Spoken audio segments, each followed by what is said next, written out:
할렐루야, 사랑하는 안중교회 가족 여러분, 오늘 누군가에게 옆에 있어 힘이 되는 하루를 보내셨는지요? 이 하루를 돌아보며 우리 삶의 주인 되시는 하나님 앞에 먼저 감사와 찬양을 올려드리시면 좋겠습니다.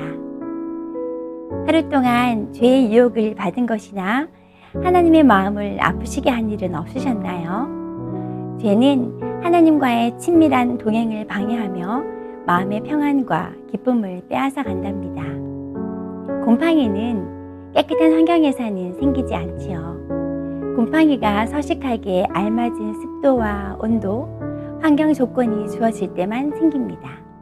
마치 그것처럼 사탄은 예수를 믿는 하나님의 자녀 안에 함부로 침입할 수가 없습니다. 사탄에게 일정 부분 마음의 문을 열어주었기에 합법적으로 우리에게 영향력을 끼치는 것이랍니다. 오늘 이 하루를 보내면서 부지불식간에 혹은 인간적인 연약함으로 인해 사탄에게 허용한 영혼의 곰팡이 같은 죄가 생각나시면 이 밤이 지나기 전에 하나님 앞에 자신의 연약함을 고백하시고 주님의 보혈로 영적 샤워를 하시기 바랍니다. 하나님은 우리를 있는 모습 그대로 사랑하시지만 우리를 그냥 내버려 두지 않으시지요. 우리가 죄와 이혼하고 신랑 되시는 예수님과 친밀한 관계 안에서 죄를 이기고 성령 충만하게 살기를 원하십니다. 성도 여러분은 백화점 앞이나 지하철역에서 노방전도하는 분들을 어떻게 생각하시나요? 사람들이 붐비는 거리에서 피켓을 들고 소리를 내며 혼잡한 그곳에서 말씀을 외친다고 누가 제대로 듣기는 할까? 효과적이고 효율적인 방법은 아닌 것 같아. 저렇게 전도 물품과 전도지를 나눠준다고 몇 명이나 보겠나? 저건 아니다. 좀 더 우아하고 조용한 전도 방법도 있을 텐데 라고 생각하진 않으신가요? 그런데 예수님의 눈으로 노방전도를 보면 감격 그 자체랍니다. 인간적인 관점에서의 효율성을 운운할 수가 없습니다. 노방 전도자들은 복음을 조롱하고 멸시하는 세상 중심에서 진리를 공격하는 불신자들의 총알을 온몸으로 맞고 또 맞으며 예수님의 이름을 부끄러워하지 아니하고 예수님을 자랑하고 그분의 아름다우심을 선포하고 있기 때문이지요. 잃은 자를 찾기 원하시는 아버지의 간절하고 다급한 마음이 깨달아지면 복음을 전하지 않고는 견딜 수 없는 마음이 부어지게 되며 내가 여호와의 이름을 말하지 아니하고 그의 이름을 선포하지 아니하면 나의 마음이 불붙는 것 같아 답답하여 견딜 수 없나이다 라는 예레미야 선지자의 고백이 자신의 고백이 된답니다. 노방전도에서 우리 주님께서는 지금 이 순간 꼭 복음을 들어야 하는 다급한 분들을 만나게 하셨으며 집 나간 둘째 아들과 같은 분들도 만나게 하시며 그들에게 사랑의 마음으로 권면하기도 하셨습니다. 또 코로나 이후 무너져버린 신앙을 다시 세우고자 교회를 찾고 있는 예비된 영혼들도 만나게 하셨습니다. 복음 전도에는 결코 헛수고가 없습니다. 전도하려고 마음만 먹으면 우리 주위에는 전도 대상자들이 차고 넘칩니다. 하나님의 아들 예수님이 이 땅에 오신 목적은 지옥에서 영원히 멸망할 수밖에 없는 죄인들을 천국으로 인도하기 위함이며 교회는 유람선이 아니라 생명을 구원하는 구조선임을 우리는 잊지 말아야 할 것입니다. 저의 개인적인 경험에 비추어 보면 복음을 전할 때 가장 큰 걸림돌은 자존심과 또 거절당할 때 느끼는 수치심이었습니다. 옛사람의 본성에서 나오는 자존심과 수치감은 발로 뻥 차서 십자가 뒤로 던져버려야 합니다. 하나님의 아들인 예수님은 나를 살리려 가진 모욕과 수치와 모멸감을 참아내시고 십자가의 죽으심으로 죄와 사망, 저주의 굴레에서 건져주셨습니다. 또한 복음을 전할 때 전도 방법보다는 전도자의 태도가 훨씬 더 중요하지요.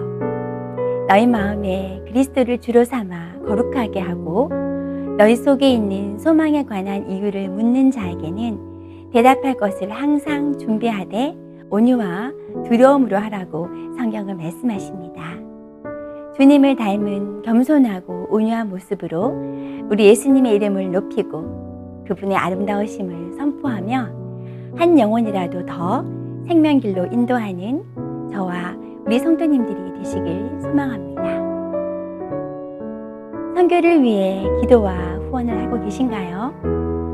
바울 영화에 보면 불신자 모리셔스 교도소장에게 사도 바울이 하나님의 나라를 설명하며 복음을 전하는 장면이 나온답니다. 배를 타본 적이 있습니까? 눈앞에 넓은 바다를 상상해 보십시오. 몸을 구부려 바닷물을 손에 담아보세요. 물은 그 즉시 손가락 사이로 새기 시작해서 빠져나가 버립니다. 인간의 삶은 그 물과 같습니다. 태어나서 죽을 때까지 손으로 빠져나가듯이 사라져버리죠. 우리가 세상에서 소중하게 아꼈던 것들과 함께 말입니다. 그러나 내가 사는 이유인 하나님과 그분의 나라는 나머지 전체의 바닷물과 같습니다.